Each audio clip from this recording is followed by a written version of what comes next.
नमस्कार दोस्तों, स्वागत है आपका अपने YouTube channel Rahul Savarna GS पर।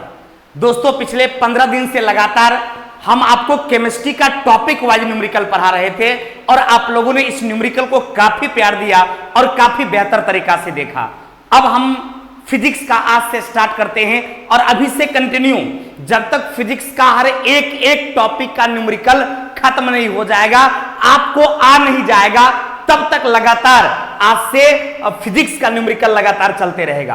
बीच बीच में केमिस्ट्री के रिवीजन के लिए हम कुछ मिसलेनियस टाइप का न्यूमेरिकल लाएंगे, जिससे केमिस्ट्री के न्यूमेरिकल का रिवीजन होता रहे। लेकिन आप लगातार, यदि आप अभी तक केमिस्ट्री के कोई भी न्यूमेरिकल छूट गया हो आपसे, तो आप देख लें। हम इसलिए लिख दिए हैं कि परीक्षा से पहले देख लें, बाद में आपको पछताना ना पड़े।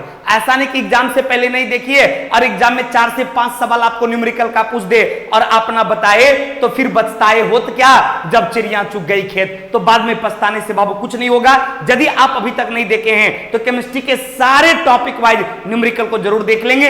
आज से हम स्टार्ट करते हैं फिजिक्स का न्यूमेरिकल और बिल्कुल टॉपिक वाइज। जैसे आज वर्क का न्यूमेरिकल पढ़ा रहे हैं, कल कार्य का, ये एनर्जी का पढ़ाएंगे, फिर पावर का पढ़ाएंगे, मोशन का पढ़ाएंगे, लाइट का पढ़ाएंगे, ग्रेविटेशन का पढ़ाएंगे, साउंड का, वेव का, एनर्जी का, सबका, हीट का, सारे टॉपिक का बिल्कुल टॉपिक वाइज न्यूमेरिकल। और वो न्यूमेरिकल जो आपसे एलपी ग्रुप डी में पूछा गया है। तो आइए बिना कुछ सोचे समझे हम लोग स्टार्ट करते हैं अपने न्यूमेरिकल को।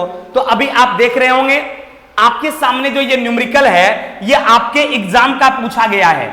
एलपी और टेक्नीशियन 2018 के सेकेंड शिफ्ट में ये पूछा गया न्यूमेरिकल है, जो अभी आपको दिख रहा है। इसी तरह के जितने भी सवाल, फिजिक्स का जितना भी न्यूमेरिकल या केमिस्ट्री का जितना भी न्यूमेरिकल हम आपको टॉपिक वाइज पढ़ाए हैं, वो सारे एग्जाम का पूछा गया क्वेश्चन, चाहे वो ग्रुप डी में पूछा गया हो या एलपी में पूछा गया हो या टेक्नीशियन में पूछा गया हो, सारे पूछे क्वेश्चन का डिस्कशन कराए हैं, ताकि आपको यह आइडिया मिल सके कि इस तरह के सवाल एग्जाम में पूछे जाते हैं। और अच्छे तरीका से आप इस पूरी वीडियो को देखिए और देखने के बाद फिर से एक बार आप अच्छे तरीका से खुद से भी बनाने का काम कीजिए, ताकि आने वाला एग्जाम आपका हो, आपके दोस्तों का हो। और अधिक से अधिक शेयर करके इस वीडियो को अपने दोस्तों तक भी पहुंचाने का काम कीजिए। तो आइए बिना कुछ सोचे समझे चलते हैं। कभी भी न्यूमेरिकल में बाबू ध्यान रखिएगा, सबसे पहले जो क्वेश्चन में डाटा दिया हुआ है उसको लिखना है और फिर देखना है पूछता क्या है, और उसके फॉर्मूला को अप्लाई करेंगे, आसानी से आप बन जाएगा। तो चलिए आइए क्वेश्चन देखा जाए। क्या कहता है मेरे दोस्त? ये क्वेश्चन कहता है कि 20 न्यूटन का एक बल, कितने न्यूटन का बाबू रे? कहता है कि 20 न्यूटन का एक बल वस्तु को 2 मीटर विस्थापित करता है। यानी डिस्प्लेस कितना करता है? 2 मीटर करता है। और कहता है कि 20 जूल कार्य करता है, तो बल और विस्थापन के बीच का कोण क्या होगा?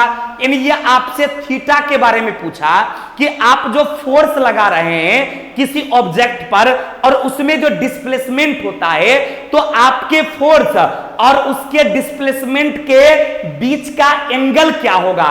और डाटा क्या क्या दिया हुआ है, गौर करना बाबू। आपको फोर्स का वैल्यू कितना दिया हुआ है? 20 न्यूटन। उसके बाद डिस्प्लेसमेंट कितना दिया हुआ है? एफ कितना दिया हुआ है? 2 मीटर। और वर्क कितना दिया हुआ है? वर्क दिया है 20 जूल। तो आपसे क्या पूछा? आपसे बोला थीटा का मान क्या होगा। क्लियर? देखिए हम कुछ किए बाबू, जो जो क्वेश्चन में दिया हुआ है पहले उसको बढ़िया से लिख लिए। अब क्या पूछा कि इसके बीच का कोण क्या होगा। देखिए बल का मान कितना दिया? 20 न्यूटन। डिस्प्लेसमेंट कितना दिया? 2 मीटर। काम कितना किया? 20 जूल। तो बोला बताइए कि फोर्स जो आप लगाए और जितना उसमें डिस्प्लेसमेंट हुआ, उस दोनों के बीच का एंगल क्या होगा। और ये 2018 में पूछा गया क्वेश्चन है और उम्मीद करते हैं कि ये क्वेश्चन आपसे एग्जाम में पूछेगा, तो अब नहीं छूटना चाहिए। सबसे पहले डाटा लिखे, अब थीटा पूछ रहा था। तो वर्क के लिए आपने एक फॉर्मूला पढ़ा होगा, नहीं पढ़े हैं तभी आप जान लीजिए। W बराबर एक फॉर्मूला होता है एफएस कॉस थीटा। W बराबर फॉर्मूला क्या होता है बाबू रे? W बराबर होता है एफएस कॉस थीटा। तो गौर करेंगे, जब W बराबर एफएस कॉस थीटा होता है, सबको याद हो गया, किसी वस्तु का के द्वारा या व्यक्ति के द्वारा किए गए कार्य का फॉर्मूला क्या होता है, तो W बराबर एफ एस कॉस थीटा। यहां पर W क्या है, कार्य है, F क्या है, बल है, S क्या है, डिस्प्लेसमेंट है, और कॉस थीटा क्या है, उस दोनों के बीच का कोण है, बल और विस्थापन के बीच का एंगल है। इसी थीटा का मान आपसे पूछा गया। तो अब देखेंगे W का मान कितना दे दिया, 20 जूल हो गया, फोर्स का मान कितना दे दिया, 20 न्यूटन हो गया, डिस्प्लेसमेंट कितना दे दिया, 2 मीटर दे दिया, इनटू क्या हो जाएगा, कॉस थीटा हो जाएगा। कोई दिक्कत, जो जो मान दिया था आपने क्या किया, उस मान को यहां रख दिया। अब ये 20 और ये 20 क्या होगा, कट जाएगा, क्लियर, पेन वहां चला गया। तो 20 और 20 जब कट जाएगा तो अब क्या बच गया, 2 कॉस थीटा बच गया। तो ये अब बच गया आपके सामने 2 कॉस थीटा बराबर 1। 2 कॉस थीटा बराबर कितना हो गया, 1 बाबू। तो जब 2 कॉस थीटा बराबर 1 हो गया तो कॉस थीटा बराबर क्या हो जाएगा, 1/2। अब आपको याद होगा कि यदि कॉस थीटा का मान 1/2 आ गया तो थीटा का मान कितना होगा, 60 डिग्री होगा। इसलिए थीटा बराबर कितना डिग्री, तो थीटा बराबर हो जाएगा 60 डिग्री, क्योंकि आप पढ़े होंगे cos 60 डिग्री का वैल्यू 1/2 होता है और cos 90 डिग्री का वैल्यू 0 होता है। तो ये आया 1/2, इसलिए थीटा का मान कितना हो गया, 60 डिग्री। है किसी ऑप्शन में क्या भाई, तो चलो ऑप्शन नंबर ए में है। तो बल और डिस्प्लेसमेंट के बीच का कोण कितना होगा, तो आपका 60 डिग्री होगा। कोई कंफ्यूजन किसी को, देखिए कितनी आसानी से आपका ये सवाल बन गया, कितना प्यारा ये सवाल था बाबू। इसमें देखिए बल का मान दिया था, डिस्प्लेसमेंट भी दिया था और वर्क भी दिया था। आपसे पूछा क्या था कि लगाया गया फोर्स और डिस्प्लेसमेंट जो हुआ था उसके बीच का एंगल कितना होगा, तो W बराबर एफ एस कॉस थीटा। पक्का ना, समझ में आ गया ना बाबू। W बराबर फॉर्मूला क्या हो गया, एफ एस कॉस थीटा, सबका मान यहां बैठा दिए, 20 बराबर 20 गुने 2 बराबर कॉस थीटा, काट दिए तो हो गया 2 कॉस थीटा बराबर 1। तो कॉस थीटा का मान कितना निकलेगा, 1/2। 1/2 का मतलब क्या डिग्री, 1/2 का मतलब 60 डिग्री, क्योंकि कॉस 60 डिग्री का वैल्यू होता है 1/2। पक्का ना, 100%। चलिए, तो यदि आपको समझ में आ गया तो ए मेरे दोस्त अभी तुरंत इस वीडियो को शेयर कीजिए ताकि आपके मैक्सिमम दोस्तों तक हम पहुंच सके, ये वीडियो पहुंच सके और उसका भी इस बार ग्रुप डी में कल्याण हो सके। पक्का। चलिए, तो आइए दूसरा सवाल देखते हैं। ये पूरा क्लियर हो गया। आप बिल्कुल अपने से एक बार फिर से इसका प्रैक्टिस कीजिएगा ताकि इस तरह के सवाल, चूंकि एग्जाम में पूछा गया सवाल है, 100% एग्जाम का पूछा गया सवाल है, विथ डेट आपके सामने है। एक भी फालतू क्वेश्चन हम आपको नहीं पढ़ाते हैं क्योंकि अभी आपके पास वक्त फालतू पढ़ने का नहीं है। आपका एग्जाम है और आप अपने एग्जाम के दृष्टिकोण से पढ़ते हैं, इसलिए सारे एग्जाम में पूछा गया क्वेश्चन, जो आपके टीसीएस के पास क्वेश्चन है, रेलवे बोर्ड के पास क्वेश्चन है, वही क्वेश्चन फिर आपसे वो पूछेगा। इसलिए चूंकि बहुत सिटिंग में एग्जाम लेना है, करोड़ों बच्चे हैं, तो वो क्वेश्चन आपसे पूछा जाएगा, तो आप निश्चित रूप से बना देंगे, हम ऐसा उम्मीद करते हैं। चलिए, आइए अगले सवाल पर हम लोग चलते हैं। देखिए बाबू, ये दूसरा सवाल जो है, ये सवाल कहता है,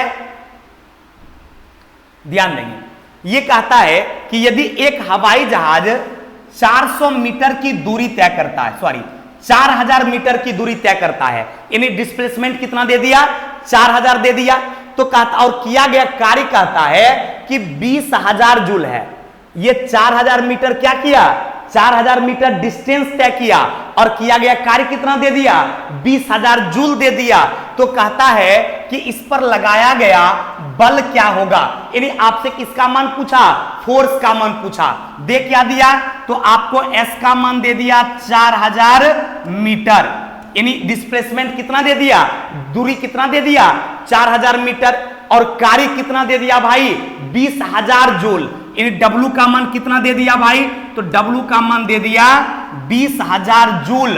तो पूछा क्या, फोर्स आपसे पूछा, तो फोर्स क्या हो जाएगा भाई रे, तो फोर्स हो जाएगा वाट, क्योंकि इसके बारे में आपसे पूछा। तो फॉर्मूला लगा देंगे, W बराबर फॉर्मूला क्या होता है, W बराबर फॉर्मूला होता है Fs, यानी फोर्स इनटू डिस्प्लेसमेंट को हम लोग क्या बोलते हैं, वर्क बोलते हैं। तो जब W बराबर Fs होता है तो F बराबर क्या हो जाएगा, W/S, F बराबर क्या हो जाएगा, W/S। तो W का मान कितना, तो W का मान दे दिया 20,000, S का मान कितना, तो S का मान दे दिया 4,000। अब ये 3 0 कट जाएगा, ये भी कट जाएगा, तो आंसर कितना न्यूटन आएगा भाई, तो आंसर आ गया 5 न्यूटन। है किसी ऑप्शन में क्या, ऑप्शन नंबर 1 में है, इसलिए आंसर क्या हो गया भाई, ऑप्शन नंबर 1। क्लियर हुआ, देखिए कितना आसानी से बन गया। इसमें जो क्वेश्चन में डाटा दिया हुआ था पहले वो डाटा लिखिए, जो पूछा उसके लिए फॉर्मूला अप्लाई किए, W बराबर FS, तो F पूछ रहा है F बराबर W बट्टे S, तो आंसर कितना निकल गया, 5 न्यूटन। पक्का ना, चलिए, क्योंकि यहां पर 4000 मीटर की दूरी जो है ये तय करने में काम कितना हुआ था, 20,000 जूल। तो W बराबर 20,000 और S बराबर 4,000। F पूछा तो नॉर्मली फॉर्मूला अप्लाई किए, तुरंत काट दिए, पट पट काटे, 60 आंसर आ गया कितना, 5 न्यूटन। तो आंसर क्या हो गया बाबू रे, ऑप्शन नंबर ए हो गया 5 न्यूटन। पक्का ना, चलिए आइए अगले सवाल पर, बिना समय बर्बाद किए हम लोग अगले सवाल पर आते हैं।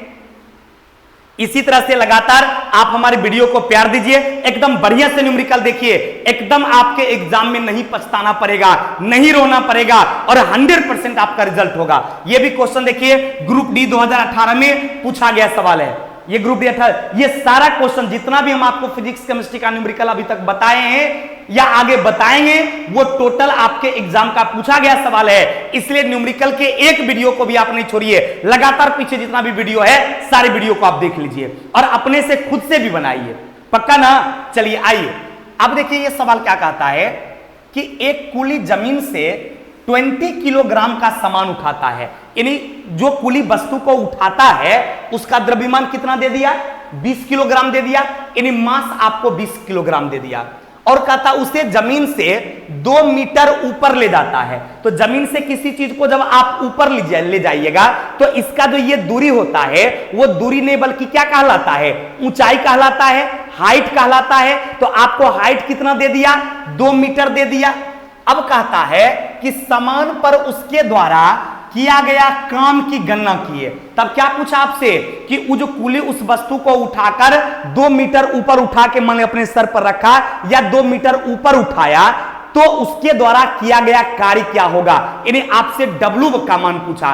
तो गौर कीजिएगा, जब कुली किसी ऑब्जेक्ट को उठाकर ऊपर उठाएगा, चाहे अपने सर पर रखेगा या ऊपर उठाकर मान लीजिए अलमीरा पर रखेगा, ये कहीं रखेगा, तो जब वो ऊपर उठाकर रख देता है तो उसका जो कार्य होता है जानते किसके बराबर होता है, उसका वो कार्य उसके पोटेंशियल एनर्जी के बराबर होता है, यानी उसके स्थितिज ऊर्जा के बराबर होता है। और वहां पर जो फॉर्मूला होता है वो होता है W बराबर mgh। वहां पर W किसके बराबर हो जाता है, स्थितिज ऊर्जा के बराबर हो जाता है। तो W बराबर यहां फॉर्मूला क्या होगा, mgh। अब देखिए यहां पर m का मान कितना दिया हुआ है, m का मान दे दिया 20 किलोग्राम और h का मान कितना दे दिया, 2 मीटर। और कहता है g का मान जानते कितना होता है, पृथ्वी पर एक्सेलरेशन ड्यू टू ग्रेविटी, ये स्मॉल g जो है इसका मान पृथ्वी की सतह पर कितना होता है, 9.8 मीटर प्रति सेकंड स्क्वायर। लेकिन कैलकुलेशन को आसान करने के लिए हम लोग उसको लगभग में कितना लिखते हैं, 10 मीटर प्रति सेकंड स्क्वायर लिखते हैं। तो g का मान कितना हो जाएगा भाई, 10 मीटर प्रति सेकंड स्क्वायर। तो आपको m दिया हुआ है, h दिया हुआ है, g दिया हुआ है, तो क्या आपसे w नहीं निकल जाएगा, तुरंत निकल जाएगा, क्योंकि w बराबर फॉर्मूला होता है mgh। तो m का मान हो गया 20, g का मान हो गया 10 और ऊंचाई हो गया 2। तो 20 ताई 200 दूना कितना, 400। तो आंसर कितना जूल हो जाएगा, तो इसलिए w बराबर कितना जूल, 400 जूल। है किसी ऑप्शन में क्या, ऑप्शन नंबर सी में है, इसलिए आंसर क्या होगा बउआ रे, आंसर हो जाएगा ऑप्शन नंबर सी। कितना जूल काम हुआ, तो 400 जूल काम हुआ। पक्का क्लियर हो गया बाबू, कोई कंफ्यूजन, क्योंकि यहां पर वस्तु का द्रव्यमान दिया हुआ था और 2 मीटर ऊपर उठाया, तो यानी ऊंचाई दिया हुआ था, तो 2 मीटर इसका ऊंचाई हो गया। अब कम आपसे पूछा और जी का मान सबको पता है, यदि क्वेश्चन में दिया हुआ है 10 मीटर प्रति सेकंड स्क्वायर तो बढ़िया है, नहीं भी दिया रहे तो जब धरती की बात करेगा किसी वस्तु को उठाने का तो याद रखिएगा कि पृथ्वी पर स्मॉल जी का मान 10 मीटर प्रति सेकेंड स्क्वायर ही जनरली होता है न्यूमेरिकल बनाने में, और जहां पर वो 9.8 से कटेगा वहीं पर 9.8 का प्रयोग करेंगे। अन्यथा कभी भी पृथ्वी की सतह पर जी के बारे में पूछा जाए तो उसका मान कितना होगा, 10 मीटर प्रति सेकेंड स्क्वायर होगा। तो जी का मान हो गया 10 मीटर प्रति सेकेंड स्क्वायर, एच का मान हो गया 2 मीटर और मास हो गया 20 किलोग्राम। तो डब्ल्यू बराबर कौन फॉर्मूला लगेगा, mgh, क्योंकि यहां जो ये है उसका कार्य वो पोटेंशियल एनर्जी के बराबर हो गया, ये उसके स्थितिज ऊर्जा के बराबर हो गया। तो W बराबर mgh, अतः कितना जूल आ गया, 400 जूल। कितना जूल, 400 जूल, क्योंकि कार्य का भी मात्रक जूल होता है और ऊर्जा का भी मात्रक जूल होता है, चाहे वो पोटेंशियल एनर्जी हो या काइनेटिक एनर्जी हो या कार्य हो, सबका एसआई मात्रक क्या होता है, तो जूल होता है। इसलिए यहां पर W कितना जूल निकला, 400 जूल। किस ऑप्शन में है, सी में। तो आंसर हो गया ना, कोई कंफ्यूजन बाबू, एकदम समझ में आ गया ना। चलिए तो आइए अगले सवाल पर हम लोग चलते हैं। अगला सवाल कहता है बाबू, एकदम आराम से देखिएगा।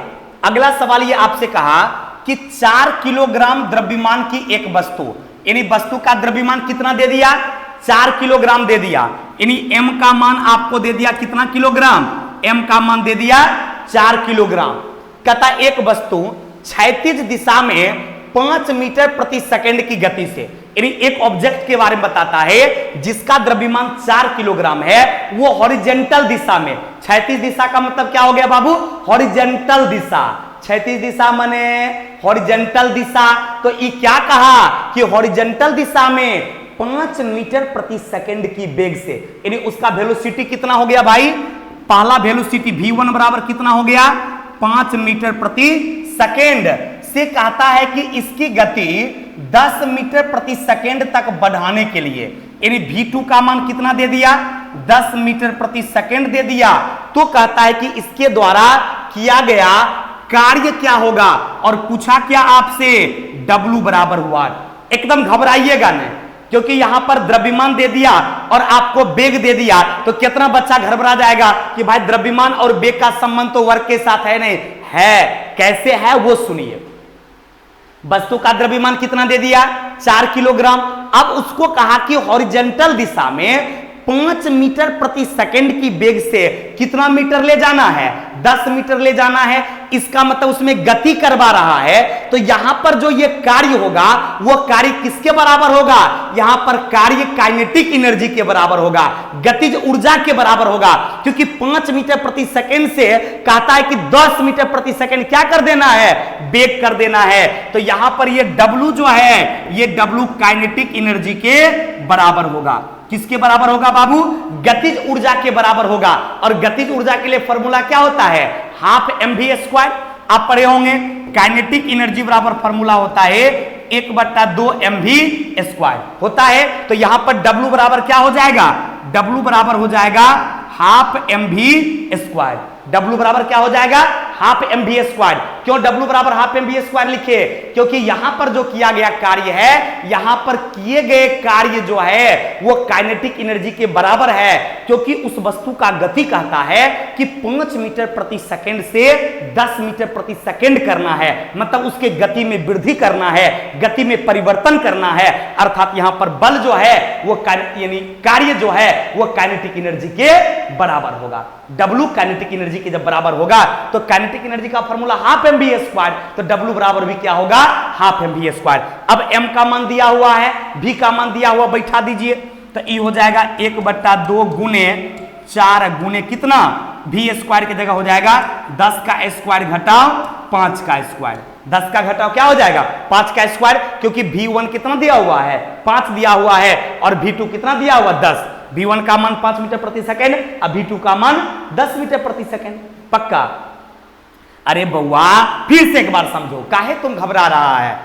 यहां पर देखो द्रव्यमान कितना दिया था, 4 किलोग्राम, अब पहला वेग दिया 5 मीटर प्रति सेकंड, अब फिर बोला बढ़ाकर 10 करना है, तो दूसरा का वेग हो गया 10 मीटर प्रति सेकंड, तो W पूछा। तो यहां पर जो काम होगा आपके द्वारा या उस ऑब्जेक्ट के द्वारा वो काइनेटिक एनर्जी के बराबर होगा। तो यहां पर काइनेटिक एनर्जी बराबर हाफ mv स्क्वायर, तो W बराबर भी हो जाएगा हाफ mv स्क्वायर। तो 1/2 गुने 4 गुने 10 का स्क्वायर घटाओ 5 का स्क्वायर, तो इसको आप क्या लिख सकते हैं, इसको काट दीजिए 2 से, तो ये 2 बार में कट जाएगा, तो ये हो जाएगा 2 गुने 10 3 100 आप 25 25, नहीं 10 का स्क्वायर घटाओ 5 का स्क्वायर है, तो 10 का स्क्वायर करेंगे कितना 100, अब 5 का स्क्वायर करेंगे कितना 25, तो 2 गुने कितना हो गया 100 घटाओ 25, तो ये हो जाएगा 2 गुने 75 बराबर कितना 150, तो कितना जूल हो जाएगा 150 जूल हो जाएगा।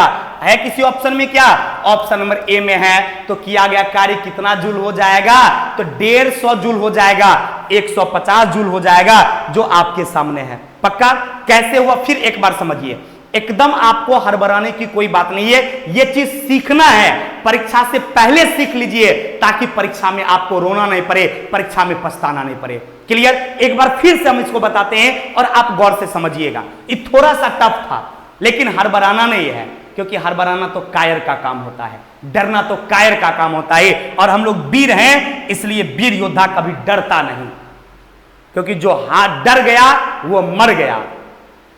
क्लियर, तो इसलिए कहता है मान लिया तो हार है और ठान लिया तो जीत है, इसलिए ठान लेना है कि हम लोगों को जीत लेना है। इसलिए फिर से देखिए एकदम कंफ्यूजन नहीं करना है। कहता है कि 4 किलोग्राम द्रव्यमान का एक वस्तु है, कितने किलोग्राम का, तो 4 किलोग्राम का, तो वस्तु का द्रव्यमान कितना दे दिया भाई, तो वस्तु का द्रव्यमान दे दिया 4 किलोग्राम, कोई दिक्कत। अब कहता है कि वस्तु का द्रव्यमान एक क्षैतिज दिशा में, हॉरिजॉन्टल डायरेक्शन में, कहता है क्षैतिज दिशा में, माने जैसे हम लोग अभी चलते हैं तो इस डायरेक्शन को क्या बोलते हैं, हॉरिजॉन्टल डायरेक्शन बोलते हैं। तो इसमें कहता है कि 5 मीटर प्रति सेकंड से, यानी उसका वेग जो है वस्तु का वो 5 मीटर प्रति सेकंड से कितना हो जाता है, 10 मीटर प्रति सेकंड हो जाता है। तो 5 मीटर प्रति सेकंड से 10 मीटर प्रति सेकंड जो होता है, तो वही क्वेश्चन कहा कि इस वेग को परिवर्तित करने में किया गया कार्य क्या होगा। तो चूंकि वेग को परिवर्तित करने में जो काम होगा वो तो काइनेटिक एनर्जी के बराबर होगा, क्योंकि गति में परिवर्तन जब भी होगा तो उसको गतिज ऊर्जा बोलेंगे। तो यहां पर किया गया कार्य किसके बराबर होगा, काइनेटिक एनर्जी के बराबर। और काइनेटिक एनर्जी के लिए फॉर्मूला आप क्या जानते हैं, सबको पता है कि काइनेटिक एनर्जी बराबर फॉर्मूला होता है हाफ mv स्क्वायर। तो यहां पर जो काम होगा वो हाफ mv स्क्वायर के बराबर होगा। तो यहां पर देखिए पहला वेग कितना दे दिया, v1 का मान दे दिया 5 मीटर प्रति सेकंड, और v2 का मान कितना दे दिया 10 मीटर प्रति सेकंड। और आपसे पूछा क्या, w बराबर हुआ, तो यहां पर w किसके बराबर हो जाएगा, यहां पर किया गया कार्य काइनेटिक एनर्जी के बराबर हो जाएगा। इसलिए फॉर्मूला क्या लगाइए, w बराबर हाफ mv स्क्वायर, ये हो जाएगा 1/2 गुने 4, अब v स्क्वायर के जगह पे क्या हो जाएगा 10 है और 5 है, तो 10 का स्क्वायर घटाओ 5 का स्क्वायर, तो 10 का स्क्वायर घटाओ 5 का स्क्वायर, तो ई हो जाएगा 1/2, 4 है कटने जाएगा बाबू, तो 2 गुने कितना 10 का स्क्वायर 100, अब 5 का स्क्वायर कितना 25, तो ई हो गया 2 गुने 100 में 25 घट गया कितना 75, तो 2 गुने 75 बराबर कितना हो जाएगा 150 जूल हो जाएगा। अतः किया गया कार्य कितना हो गया 150 जूल। किस ऑप्शन में है, ऑप्शन नंबर ए में है, इसलिए आंसर क्या हो गया बाबू रे, ऑप्शन नंबर ए यानी 150 जूल हो गया। कोई कंफ्यूजन कहीं से भी, चलिए अगला सवाल पर चलें, पक्का क्लियर हो गया। चलिए आइए मेरे दोस्त, अब ये 100% समझ में आ गया होगा। यदि आपको समझ में आ गया होगा शेयर जरूर कर देना बाबू, ताकि आपके दोस्तों तक पहुंच जाए। क्लियर, और आप भी इसको बढ़िया से देखिए। देखिए बाबू, अगला सवाल कहता है, एकदम गौर से देखिएगा, कहता है कि कार्य शून्य होने पर की स्थिति में विस्थापन और लगाए जाने वाले बल के बीच का कोण कितना होगा। ध्यान देंगे, कहता है कि यदि किसी वस्तु के द्वारा किया गया कार्य शून्य हो गया, किसी वस्तु के द्वारा किया गया कार्य शून्य हो जाएगा, तो कहता है विस्थापन और बल, जैसे मान लिया जाए इस पर हम बल लगाएंगे, तो इस पर बल लगाएंगे तो क्लियर है कि इसमें डिस्प्लेसमेंट तो नहीं होगा। तो जब इस पर बल लगाएंगे और डिस्प्लेसमेंट नहीं होगा तो ध्यान दीजिएगा, फिजिक्स कहता है कि यदि आप किसी वस्तु पर बल लगाते हैं और उसमें डिस्प्लेसमेंट यदि नहीं होता है तो आपके द्वारा किया गया कार्य क्या हो गया, शून्य हो गया, क्योंकि फोर्स कभी शून्य नहीं होता है लेकिन डिस्प्लेसमेंट तो जीरो होता है। अब किसी वस्तु को हम धकेल रहे हैं, अब वस्तु हिलिए नहीं रहा है, वस्तु में डिस्प्लेसमेंट नहीं हो रहा है, तो वहां पर वर्क जानते क्या हो जाएगा, वहां पर वर्क आपका जीरो हो जाएगा। वैसे कंडीशन में जब ऑब्जेक्ट में डिस्प्लेसमेंट नहीं होता है तो वहां पर उस बल और उस डिस्प्लेसमेंट के बीच का एंगल जानते हैं, आपको 90 डिग्री होता है, क्योंकि cos 90 डिग्री का मान जानते कितना होता है, cos 90 डिग्री का मान जीरो होता है। इसलिए क्वेश्चन पूछ रहा था कि विस्थापन और लगाए गए बल के बीच का कोण कितना होगा, तो आंसर क्या मार दीजिएगा, 90 डिग्री होगा, क्योंकि आपको पता है कि cos 90 डिग्री का वैल्यू जो है वो जीरो होता है। cos 90 डिग्री का वैल्यू क्या होता है, जीरो होता है। तो W बराबर जब Fs cos थीटा हो जाएगा, और थीटा का मान आपसे पूछा था, वर्क कितना हो गया, जीरो हो गया। तो जब ये जीरो हो गया, cos थीटा बराबर जब जीरो हो जाएगा तो थीटा का मान कितना हो जाएगा, 90 डिग्री हो जाएगा। इसलिए इसका आंसर क्या हो जाएगा, 90 डिग्री। अरे जब कार्य जीरो हो जाएगा तो cos थीटा बराबर जीरो, तो जब cos थीटा बराबर जीरो तो थीटा बराबर 90 डिग्री, तो इसका आंसर क्या निकल जाएगा बाबू रे, 90 डिग्री। कोई कंफ्यूजन, 100%। देखिए ये न्यूमेरिकल ही था लेकिन लैंग्वेज के रूप में लिखा गया था, और यहां पर बच्चे कंफ्यूज कर जाएंगे। और ये ग्रुप डी 2018 में 17/9 को थर्ड शिफ्ट में ये पूछा गया सवाल है। सारे न्यूमेरिकल आपके एग्जाम में पूछा गया है, इसलिए एक को भी नजरअंदाज मत कीजिएगा, लास्ट तक बढ़िया से देखिए और एक बार कॉपी पर अपने से जरूर बनाइएगा, पक्का ना। चलिए तो आइए, क्लियर हो गया कि जब कार्य का मान जीरो होगा तो उसके बीच का कोण क्या होगा, 90 डिग्री होगा। जब डिस्प्लेसमेंट और फोर्स के बीच का एंगल पूछे और दे दे कार्य का मान जीरो होगा तो आंसर क्या हो जाएगा, 90 डिग्री, पक्का ना। चलिए आइए अगले सवाल पर। एकदम बाबू ये सब एग्जाम का पूछा गया सवाल है और इसको बढ़िया से बनाइए, एकदम अच्छा से प्रैक्टिस कीजिए, क्योंकि यकीन मानिए कि यदि आप ये 4-5 न्यूमेरिकल सही कर देते हैं फिजिक्स और केमिस्ट्री मिला के आप अपने एग्जाम में, तो दुनिया की कोई ताकत आपके रिजल्ट को रोक नहीं सकता है। इसलिए मेरे दोस्त एकदम ध्यान रखिएगा इसको। चलिए अगला सवाल कहता है कि एक कुली 100 मीटर की दूरी, कितना मीटर की दूरी, 100 मीटर की दूरी, यानी आपसे डिस्टेंस दे दिया और कहता 500 न्यूटन का भार उठाता है, यानी वेट कितना उस वस्तु का है, 500 न्यूटन, यानी 500 न्यूटन का एक बल का वस्तु जो उठा लेता है और वो कितना दूर जाता है, 100 मीटर। माथा पर रख कर जाएगा, हाथ में रख कर नहीं जाएगा, माथे पर रख कर जाएगा, तो जाता है। तो कहता उसके द्वारा किया गया कार्य क्या होगा। गौर कीजिएगा, जब कुली किसी वस्तु को ढोता है तो 100 मीटर जाए कि वो 1000 मीटर जाए, हमेशा याद रखिएगा जब माथा पर कुली बोझ लेकर ढोने का काम करेगा तो उस वस्तु और उसका जो मतलब उस पे जो वस्तु का जो वजन लग रहा है, फोर्स लग रहा है, वो फोर्स और उसका जो डिस्प्लेसमेंट हो रहा है उसके बीच का कोण जानते कैसे होगा, उसके बीच का कोण ऐसा होगा, यानी 90 डिग्री होगा।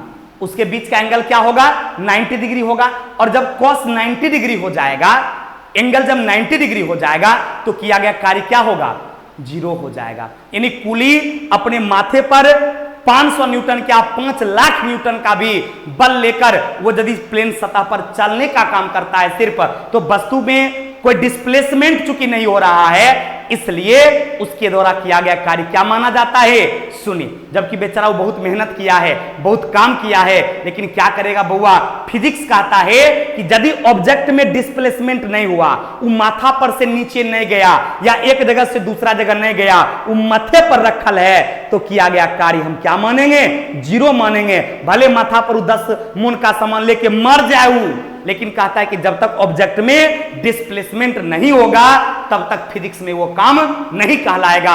अतः किया गया कार्य क्या हो जाएगा, यहां पर बाबू जीरो हो जाएगा। अब कहेंगे सर कैसे हुआ, थोड़ा समझाइए। तो आप W बराबर जानते हैं Fs cos थीटा होता है। अब बल का मान कितना था, 500 था, S का मान कितना था, 100 गुना कर दे कोई दिक्कत नहीं, लेकिन यहां पर थीटा कितना हो जाएगा, cos 90 डिग्री हो जाएगा। तो ई मान लिया जाए इतना गुना इतना, तो 500 गुना 100 और गुना cos 90 डिग्री का मान कितना, तो cos 90 डिग्री बराबर 0। तो किसी भी अंक को जब 0 से गुना कर देंगे तो फाइनल रिजल्ट क्या निकल जाएगा, 0 निकल जाएगा। तो इसका मतलब वर्क का मान क्या हो गया, W का मान क्या हो गया, 0 हो गया। इसलिए आंसर क्या हो गया, सी नंबर। तो थ्योरी से भी आप समझ गए कि कोई कुली अपने माथा पर कितना वजन भी क्यों नहीं रख ले, क्योंकि ऑब्जेक्ट में डिस्टेंस नहीं हो रहा है, डिस्प्लेसमेंट नहीं हो रहा है। तो जब तक फिजिक्स कहता है कि वस्तु में डिस्प्लेसमेंट नहीं होगा तब तक किया गया कार्य 0 होगा। पक्का? इसलिए इसका आंसर क्या हो गया, 0। और यहां से भी आप समझ गए, कोई कंफ्यूजन बाबू नहीं ना, पक्का समझ में आ गया। चलिए आगे बढ़ते हैं। अगला सवाल कहता है, ध्यान देंगे बाबू, ये अगला सवाल कह रहा है, क्या कहता है रे मेरे भाई, देख लो। कहता है किसी वस्तु द्वारा किया गया कार्य 56 जूल है। यानी W का मान कितना दे दिया, W का मान दे दिया 56 जूल, और उस पर लगाया गया बल कितना दे दिया, 4 न्यूटन। यानी F का मान कितना दे दिया, तो 7 न्यूटन। तो कहता है कि विस्थापन ज्ञात करें। यानी S का मान क्या पूछा, S बराबर हुआ, देखिए W का मान दे दिया, F का मान दे दिया, और पूछा क्या, S। तो आप जानते हैं फॉर्मूला, जब W बराबर Fs होता है तो क्या S बराबर W बट्टा F नहीं होगा, तो कहेंगे बिल्कुल होगा। जब W बराबर Fs हो सकता है तो S बराबर W बट्टा F भी होगा। अब W का मान कितना दिया हुआ है, तो W का मान 56 दिया है, F का मान कितना दिया, 7 दिया, दोनों को काट देंगे क्या हो जाएगा, 8 हो जाएगा। इसका मतलब डिस्प्लेसमेंट कितना, तो डिस्प्लेसमेंट 8 मीटर का। तो 8 मीटर किस ऑप्शन में है, ऑप्शन नंबर सी में है। तो आंसर क्या हो गया, 8 मीटर, यानी ऑप्शन नंबर क्या हो गया, सी हो गया। कोई कंफ्यूजन बाबू कहीं से भी? चलिए आगे बढ़ते हैं। बिल्कुल आसान था और आपको आसानी से समझ में भी आ गया होगा। अब देखिएगा, ये सवाल कहता है, क्या कहता है, देखो रे बउआ, कहता है कि यदि कोई व्यक्ति 12 न्यूटन के एक स्थिर बल से 4 मीटर चलता है। कहता है कि एक वस्तु जो है या एक व्यक्ति जो है 12 न्यूटन का बल लेकर वो 4 मीटर क्या करता है, चलने का काम करता है। यानी आपसे डिस्प्लेसमेंट दे दिया और आपको क्या दे दिया, फोर्स दे दिया। तो पूछा क्या कि इसके द्वारा किया गया कार्य क्या होगा, तो W बराबर फॉर्मूला क्या होगा, Fs होगा। तो F का मान कितना, 12, S का मान कितना, 4, तो 12 चौक 48। तो आंसर क्या हो जाएगा, किया गया कार्य जो है, इसलिए W बराबर कितना, 48 जूल, जो कि ऑप्शन नंबर किसमें है भाई, सी में है। कोई कंफ्यूजन, W बराबर कितना हो गया, Fs, तो बरचौक 48, तो आंसर क्या हो गया, 48 जूल। क्लियर? अब इस तरह के कोई भी सवाल आपसे पूछेगा, और ये भी ग्रुप डी 2018 में 12/12/2018 का पूछा गया सवाल है। अब उम्मीद करते हैं आपसे कि कोई भी न्यूमेरिकल अब आपसे कार्य चैप्टर से होगा, वर्क से होगा, तो आपसे नहीं छूटेगा। अगले क्लास में हम आपको एनर्जी का न्यूमेरिकल, फिर उसके बाद पावर का न्यूमेरिकल, फिर मोशन का, बारी बारी से टॉपिक वाइज पूरे फिजिक्स का न्यूमेरिकल हम आपको पढ़ा देंगे। केमिस्ट्री का कंप्लीट पढ़ा चुके हैं, आप जाकर हमारे चैनल पर उपलब्ध है। केमिस्ट्री का सारा न्यूमेरिकल आप देख लीजिए और फिजिक्स का भी लगातार देखते रहिए। यकीन मानिए कि आपका रिजल्ट दुनिया की कोई ताकत पैदा नहीं लेगा जो रोक लेगा। तो आइए अगला सवाल पर चलते हैं। ध्यान देंगे बुआ, यह सवाल कहता है कि 10 न्यूटन का एक क्षैतिज बल 5 किलोग्राम की एक वस्तु को बल की दिशा में 2 मीटर की दूरी तक विस्थापित कर देता है, तो बल के द्वारा किया गया कार्य क्या होगा। देखिए क्या क्या क्वेश्चन में दे दिया, बोला 10 न्यूटन का बल है, तो F का मान कितना दे दिया, 10 न्यूटन दे दिया। 5 किलोग्राम का वस्तु है, तो M का मान कितना दे दिया, 5 किलोग्राम दे दिया। कितना डिस्प्लेसमेंट किया, तो S का मान 2 मीटर दे दिया। तो आपसे W का मान पूछा, तो W बराबर क्या हो जाएगा, F। और हमेशा ध्यान रखिएगा, कभी भी कार्य निकालना हो तो वस्तु का द्रव्यमान कितना है, मास कितना है, क्योंकि कार्य को मास से लेना देना नहीं है, कार्य को दो चीज से मतलब होता है, एक बल से और एक डिस्प्लेसमेंट से। बल और डिस्प्लेसमेंट दुए चीज से मतलब है काम को। क्योंकि फिजिक्स में जब तक डिस्प्लेसमेंट नहीं होगा तब तक फिजिक्स कहता है कि वस्तु का कार्य नहीं होगा। तो यहां पर जो आपको मास दे दिया, इस डाटा का कोई यूज नहीं है, इसकी कोई उपयोगिता नहीं है, इसलिए दे दिया कि बच्चा एकरा देखकर कंफ्यूज कर जाएगा और क्वेश्चन का आंसर वो क्या करेगा, गलत बना लेगा। लेकिन आप जानिए यहां पर कार्य निकालने के लिए जब बल और डिस्प्लेसमेंट दे दिया तो मास की कोई उपयोगिता नहीं है। तो अब कौन फॉर्मूला लगेगा, W बराबर Fs। तो जब W बराबर Fs लगेगा तो F का मान कितना है भाई, 10 है और S का मान 2 है। तो आंसर क्या हो जाएगा, 20 जूल हो जाएगा। है किसी ऑप्शन में क्या 20 जूल, ऑप्शन नंबर ए में है। इसलिए वस्तु द्वारा किया गया कार्य कितना हो जाएगा, तो आपको 20 जूल हो जाएगा, क्योंकि इसको द्रव्यमान से कोई लेना देना नहीं है। तो W बराबर Fs, 10 गुना 2 बराबर कितना, 20। पक्का। चलिए तो आगे बढ़ते हैं। अगला सवाल कहता है, क्या कहता है मेरे भाई, एकदम आराम से देखिए मेरे दोस्त, एक एक सवाल पर आप नजर रखिए। ऐसा कभी मत समझिए कि ये क्वेश्चन एग्जाम में नहीं पूछेगा, ये सारे आपके एग्जाम का पूछा गया सवाल है और एकदम शिफ्ट वाइज हम आपको टोटल पूछा गया प्रीवियस ईयर क्वेश्चन बैंक इसलिए पढ़ा रहे हैं ताकि तुमको एक विश्वास जगे और तुम लगातार इसको देखो और अपना प्रैक्टिस भी करो ताकि तुम जीवन में सफल हो सको। क्लियर। तो आइए, ये सवाल क्या कहता है कि 4000 न्यूटन के स्थिर बल यानी फोर्स का मान कितना दे दिया, F का मान दे दिया 4000 न्यूटन। कहता है बस द्वारा किया गया कार्य 2000 जूल है और W का मान कितना दे दिया, W का मान 2000 जूल दे दिया। तो कहता बस द्वारा तय की गई दूरी क्या होगा, यानी आपसे S का मान पूछा। कहता है एक बस जो है इतना न्यूटन का एक बल लगाता है और वह कार्य कितना किया, 2000 जूल। तो बोलता बताइए कितना दूरी तय किया, तो आपसे S का मान पूछा। तो सिंपल फॉर्मूला है, जब W बराबर F इंटू S होता है, सब लोग जानते हैं कि W बराबर जब Fs होता है और S निकालना है तो S बराबर W बट्टा F हो जाएगा, क्या पक्का हो जाएगा। तो निकाल लीजिए, तो E हो जाएगा कितना, W का मान कितना है भाई, तो W का मान 2000 है। तो W का मान जब 2000 है तो 2000 बट्टे कितना हो जाएगा, 2000 बट्टे 4000, 30 कट जाएगा, 2 से ई भी कट जाएगा। तो 1/2, 1/2 का मतलब क्या हो गया, 0.5। तो डिस्टेंस कितना हो जाएगा, 0.5 मीटर। 0.5 मीटर है क्या, तो 0.5 मीटर किसमें है, ऑप्शन नंबर डी में है। इसलिए आंसर क्या हो जाएगा, 0.5 मीटर। पक्का ना। चलिए मेरे दोस्त, यदि आपको ये समझ में आ गया तो हमारे इस वीडियो को शेयर आप लोग जरूर कीजिए। अच्छा खत्म हो गया। देखिए परीक्षा से पहले देख लें ताकि परीक्षा में पछताना ना पड़े, इसलिए हम बार बार इस वर्ड पर जोर दे रहे हैं, क्योंकि फिर पछताए होत क्या जब चिड़िया चुग गई खेत। केमिस्ट्री का पूरा न्यूमेरिकल हम खत्म कर चुके हैं, आप लोग उस न्यूमेरिकल को जरूर देखिए। उसके बाद आज से कंटिन्यू आपके फिजिक्स का न्यूमेरिकल पर डे आपके चैनल पर रहेगा और टॉपिक वाइज न्यूमेरिकल होगा और टोटल क्वेश्चन बैंक का होगा, प्रीवियस ईयर का होगा, इसलिए आप लोग देखना ना भूलेंगे। धन्यवाद। आज की सेवा यहीं तक, फिर मिलते हैं अगले क्लास में। Thank you very much, thank you very much.